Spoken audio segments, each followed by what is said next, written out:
ಸರಿ ಅಮ್ಮವ್ರೆ, ನಾ ಹೋಗ್ ಬರ್ತೀನಿ. ಬನ್ನಿ ಇಲ್ಲಿ. ನಿಮ್ ಯಜಮಾನ್ರು ತೀರೋದ್ರು ಅನ್ನೋ ವಿಷಯ ಗೊತ್ತಾಯ್ತು. ಎಲ್ಲ ದೇವ್ರಿಚ್ಛೆ. ಮುಂದಿನ ಜೀವನ ನೋಡಿ. ನಿಮ್ಗೆ ಯಾವ್ದೇ ರೀತಿ ಹಣದ ಸಹಾಯ ಬೇಕು ಅಂದ್ರು ನನ್ನ ಹತ್ರ ಕೇಳಿ. ಇಲ್ಲ ಅಮ್ಮವ್ರೆ, ನನ್ಗೆ ಯಾವ ಸಹಾಯನೂ ಬೇಡ. ನಮ್ ಯಜಮಾನ್ರು ಸತ್ರು ನಮಗ್ ಸಹಾಯ ಆಗಂಗ್ ಮಾಡ್ಬಿಟ್ಟೋಗೋರೆ. ಹೌದಾ? ಸರ್ಕಾರದಿಂದ 2 ಯೋಜನೆ ಅವೆ. ಆ 2 ಯೋಜನೆಯನ್ನು ನಮ್ಮ ಯಜಮಾನ್ರು ಮಾಡ್ಸಿದ್ರು. ಆ ಯೋಜನೆಯಿಂದ ಹಣ ಬಂತು. ಆ ಹಣದಲ್ಲಿ ನಿನ್ ಮಗ ಸಣ್ಣದಾಗಿ ವ್ಯಾಪಾರ ಶುರು ಮಾಡ್ಕೊಂಡವನೆ. ಕೇಳೋದಕ್ಕೆ ಖುಷಿ ಆಗ್ತಿದೆ. ಸರ್ಕಾರದಿಂದ ಇರೋ ಈ ಯೋಜನೆ ಬಗ್ಗೆ ನನಗೆ ಗೊತ್ತಿರ್ಲಿಲ್ಲ. ಹ್ಞೂ ಅಮ್ಮೋರೆ, ಸರ್ಕಾರದಿಂದ 2 ಯೋಜನೆ ಅವೆ. ಒಂದು ಪ್ರಧಾನ ಮಂತ್ರಿ ಜೀವನ್ ಜ್ಯೋತಿ ಬಿಮಾ ಯೋಜನೆ.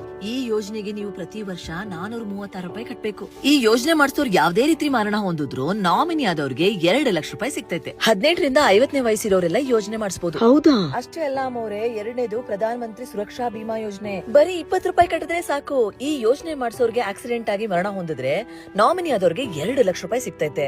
ಒಂದ್ ವೇಳೆ ಆಕ್ಸಿಡೆಂಟ್ ಅಲ್ಲಿ ಕೈಯೋ ಕಾಲೋ ಕಳ್ಕೊಂಡು ಅಂಗವಿಕಲರಾದ್ರೆ ನಾಮಿನಿ ಆದವ್ರಿಗೆ 1 ಲಕ್ಷ ರೂಪಾಯಿ ಸಿಗ್ತೈತೆ. ಪ್ರಧಾನ ಮಂತ್ರಿ ಸುರಕ್ಷಾ ಬಿಮಾ ಯೋಜನೆ ಮಾಡಿಸೋದಕ್ಕೆ ನಿಮ್ಮ ವಯಸ್ಸು 18 ರಿಂದ 20 ವರೆಗೆ ಇರಬಹುದು. ನಿಮ್ ಬ್ಯಾಂಕ್ ಅಕೌಂಟ್ ಅಥವಾ ಪೋಸ್ಟ್ ಆಫೀಸ್ ಅಕೌಂಟ್ ಮೂಲಕ ನೀವು ಅರ್ಜಿ ಹಾಕಬಹುದು. ಪ್ರತಿ ವರ್ಷ ಮೇ ತಿಂಗಳಲ್ಲಿ ಯೋಜನೆ ಅಕೌಂಟ್ ನ ರಿನ್ಯೂ ಮಾಡ್ಕೋಬೇಕು. ಅದೆಂತದೋ ಆಟೋ ರಿನ್ಯೂವಲ್ ಅದಾಗದೆ ರಿನ್ಯೂ ಆಯ್ತದಲ್ಲ, ಆ ಆಪ್ಷನ್ ಕೂಡ ಮಾಡ್ಕೋಬಹುದು. ತುಂಬಾ ಮುಖ್ಯವಾದ ವಿಷಯ ಏನು ಅಂತಂದ್ರೆ, ಯಾವಾಗ್ಲೂ ನಿಮ್ ಅಕೌಂಟ್ ಅಲ್ಲಿ 456 ರೂಪಾಯಿ ಬ್ಯಾಲೆನ್ಸ್ ಇರೋ ಹಾಗೆ ನೋಡ್ಕೋಬೇಕು. ಎಷ್ಟೊಂದ್ ಜನಕ್ಕೆ ಸರ್ಕಾರದಿಂದ ಇರೋ ಈ ಯೋಜನೆ ಬಗ್ಗೆ ಗೊತ್ತೇ ಇರಲ್ಲ. ನಾನು ಎಲ್ರಿಗೂ ಈ ವಿಷಯ ತಿಳಿಸಿ ಯಾರಿಗಾರ ಒಬ್ರಿಗೆ ಸಹಾಯ ಆಯ್ತದೆ. ಸರಿ ಅಮ್ಮೋರೆ, ನಾನು ಬರ್ತೀನಿ. ಹೋಗ್ಬಿಟ್ ಬನ್ನಿ.